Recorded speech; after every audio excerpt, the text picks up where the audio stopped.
I recently hopped on Star Wars Battlefront II. I'm talking about the 2017 version, or should I say the 2020 version, because I understand this is not the same game that it was a few years ago. They've been constantly adding new content, new updates for this game, and as far as I can tell, it's better than ever. Such a good time to hop on this game, whether you played it before or not. Is going strong. There's a lot of players online, and I was very pleasantly surprised. I was wondering why I hadn't played it before, and the answer is I totally forgot I even had the game. It's on my Origin, and I hardly even remember to open up Origin because I have like 6 game launchers on my desktop. It's ridiculous. Most of my games are on Steam, so whatever, I digress. The other reason is that I just wasn't a fan of the last Battlefront game either. I had a hard time getting into it. Battlefront 2, on the other hand, is a totally different story. First time I had played the game, I decided to test the waters by hopping on the single player campaign mode, which is cool that they even have a single player campaign because the last game didn't have one at all. This one actually has a really cool story. You play as this Imperial soldier who, you're fighting against the rebellion, you're fighting against the good guys, and there's a lot of cool character appearances from the original trilogy of movies. And along the way, your character starts to realize that perhaps the Imperial cause is not as noble as they thought. Very cool story. Kind of ties in some of the gaps between episodes 6 and 7. A lot of fun and worth checking out.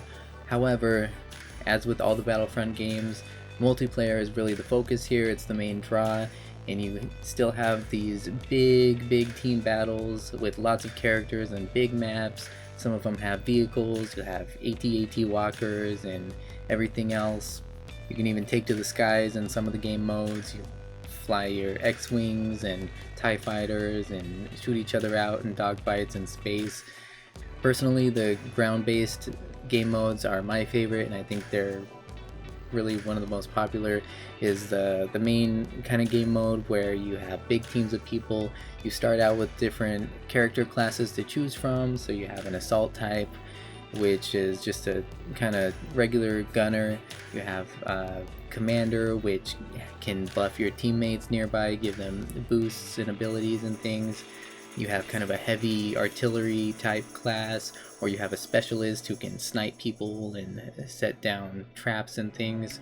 And as you play the game, as you get points for kills or just by playing and doing things, you build up points that you can use in the middle of the game to switch out to stronger types of characters, special characters, hero characters. So you can be Luke Skywalker or Rey or Darth Vader or any of the cool characters from the movies.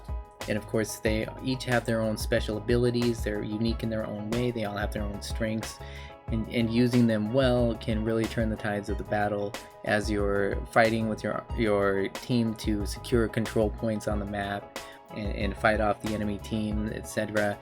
But you have a lot of different game modes here, and this game encompasses all 9 of the movies. You have characters and maps and missions that all reflect all of the different 9 movies, whether on land or in the air or in space or a variety. There's so many different kinds of experiences you can have in this game.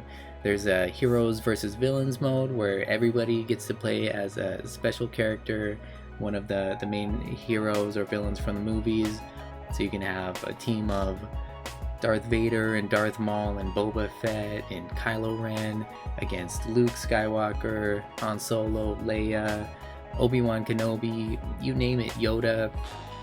So many characters. There's dozens and dozens of characters, and you're gonna get absolutely lost in this leveling up your characters, because the more you play as them, the more kind of experience you earn, which can be used to unlock and actually level up abilities. So each character can be equipped with, I think, 4 skill cards, which can be used to strengthen particular weapons, grenades, or grant special ability buffs, like improving defense or offense, or reduce cooldown times of abilities and whatnot. And through gaining experience, you can level up each of these traits. But at the same time, you have to pick and choose which ones you want to use, because you're only allowed 4. You can also unlock a lot of cosmetic items. You can pay for these, however it's not necessary. You can certainly just grind away, earn that, earn those points and unlock skins. So if you're Lando Calrissian, you can be Billy D. Williams, or you can unlock Donald Glover, whichever you want. And most of the characters have different outfits and things, which is really cool.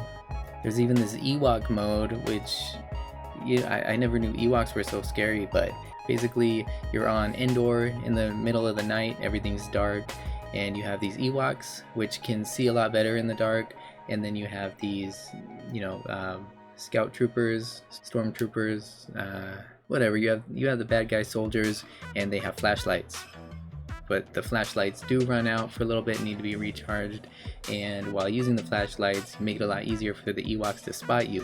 So while you have guns and you have that advantage over the Ewoks have their own types of advantages as well. And every time an Ewok gets a kill, they convert that soldier into an Ewok, and it's kind of like an infection type game. Super cool, super kind of intense and scary and funny at the same time. It's like a Ewok horror game. Very cool. I was super impressed with this game. Like I say, the first time I hopped on multiplayer, I was like, I'm gonna play for like 30 minutes, and then I ended up spending most of the night on it. It's one of those things where you're gonna be like, okay, just one more game, and you're gonna want to check out all the different game modes and keep customizing your characters. And it's just so impressive the amount of different kinds of experiences you can have in this game. It's great that they've done service to all of these different generations of films, all 9 films, all their main characters, and so much more. Like I say, I am late to the party here, but now's as good a time as any to hop on this game. Strong player base, a lot of new content, and they're still adding on and adding on. What are you waiting for? Check it out, guys. I know it recently went on sale for like $10 on Origin, and I'm sure you can get a deal, get it on sale sometime, but definitely worth playing. I highly recommend it. Thanks for watching this video today. If you enjoyed it, I hope you'll give it a thumbs up. Leave me a comment down below, say what's up, and subscribe to the channel if you would. And if you would like to see more videos like this, I'm doing my best to keep them coming. And yeah, thanks again. See you next time.